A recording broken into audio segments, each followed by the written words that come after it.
ఆంధ్రప్రదేశ్ రాజధాని అమరావతికి పునర్నిర్మాణ పనుల పేరిట మరోసారి శంకుస్థాపన జరిగింది. 5 ఏళ్ల తర్వాత మరోసారి అమరావతి మీద జోరుగా చర్చ నడుస్తోంది. ఇన్నాళ్లు రాజధాని లేని రాష్ట్రంగా అవహేళనకు గురైనటువంటి ఆంధ్రప్రదేశ్కి ఇక మీదట రాజధాని అంటూ ఖరారవుతోంది.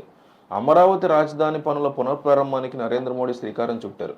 ఆయన వెంట సీఎం చంద్రబాబు, ఉప ముఖ్యమంత్రి పవన్ కళ్యాణ్ ఉన్నారు. ఈరోజు మధ్యాహ్నం 3 గంటలకి గన్నవరానికి ప్రధాని మోడీ చేరుకున్నారు. మోడీకి మంత్రులు, కూటమి నాయకులు స్వాగతం పలికారు. మధ్యాహ్నం 3:30 గంటలకి సచివాలయం దగ్గరికి మోడీ చేరుకున్నారు.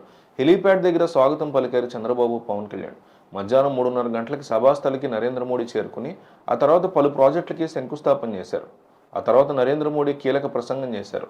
సాయంత్రం 4:55 గన్నవరం చేరుకుని అక్కడి నుంచి ప్రధాని మోడీ తిరుగు ప్రయాణం అవుతారు. అమరావతి పునర్ప్రారంభ కార్యక్రమానికి కనీవిని ఎరగని రీతిలో ఎన్డీఏ ప్రభుత్వం ఏర్పాటు చేస్తోంది. పెద్ద ఎత్తున ప్రారంభం కావున్న రాజధాని ప్రాంతానికి తరలివచ్చే వారి కోసం ప్రభుత్వం రవాణా వ్యవస్థను కల్పిస్తోంది. ప్రైవేటు విద్యా సంస్థలు, బస్సులు, ఆర్టీసీ బస్సులు అధికారులు ఏర్పాటు చేశారు. రాజధాని చుట్టుపక్కల ఉన్నటువంటి ఎన్టీఆర్, కృష్ణా జిల్లా, గుంటూరు, పల్నాడు, బాపట్ల, పశ్చిమ గోదావరి, ఏలూరు, ప్రకాశం జిల్లా నుంచి భారీ సంఖ్యలో ప్రజలు వచ్చారు. ఒక్కొక్క బస్సులో 120 ఆహార పొట్లాలు, 100 వరకు అరటిపండ్లు, 120 సీసాలు, వాటర్ సీసాలు, 60 ఓఆర్ఎస్ ప్యాకెట్లు, 60 మద్య ప్యాకెట్లు ఉంచారు. సభ నుంచి ప్రజలు తిరిగి బస్సు వద్దకు వచ్చే సమయానికి రాత్రి భోజనానికి సంబంధించిన ఆహారాన్ని కూడా ఆయా బస్సుల వద్దే చేర్చిన బాధ్యత పౌర సరఫరాల శాఖ తీసుకుంది. కిచిడి, చట్నీతో పాటు ఒక ఆరెంజ్ పండును కూడా అందిస్తున్నారు. తిరుగు ప్రయాణంలో దారిలోనే భోజనం ముగించుకుని వారంతా ఇంటికి చేరుకుంటారు. ప్రధాని మోడీ అమరావతి పర్యటనకు ఎలాంటి ఇబ్బందులు లేకుండా ఏర్పాట్లను మంత్రి అచ్చెన్నాయుడు పరిశీలిస్తున్నారు. రాజధాని అభివృద్ధి పనుల కార్యక్రమంలో పాల్గొనేందుకు ప్రధాని రానున్న తరుణంలో అధికారులు, ప్రజాప్రతినిధులు ముందు రోజు నుంచే విజయవాడ కలెక్టరేట్లో సమావేశమై ఏర్పాట్ల మీద చర్చించారు. మోడీ అమరావతి పర్యటనకి విజయవంతం చేయాలని బాపట్ల జిల్లా ప్రజాప్రతినిధులు, మంత్రులు అనగాని సత్యప్రసాద్, గొట్టిపాటి రవికుమార్, కొలుసు పార్థసారథిని దిశానిర్దేశం చేశారు.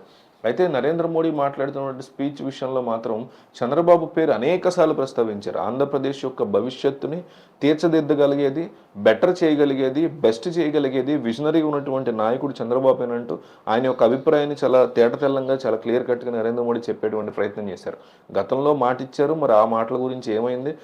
అమరావతిని ఢిల్లీ చేసేస్తానని ఎగిరారు, మరి దాని గురించి ఏమైంది అని మాట్లాడలేదు. ఏ రాజకీయ నాయకుడు కూడా మాట్లాడలేదు. అది మన దౌర్భాగ్యం.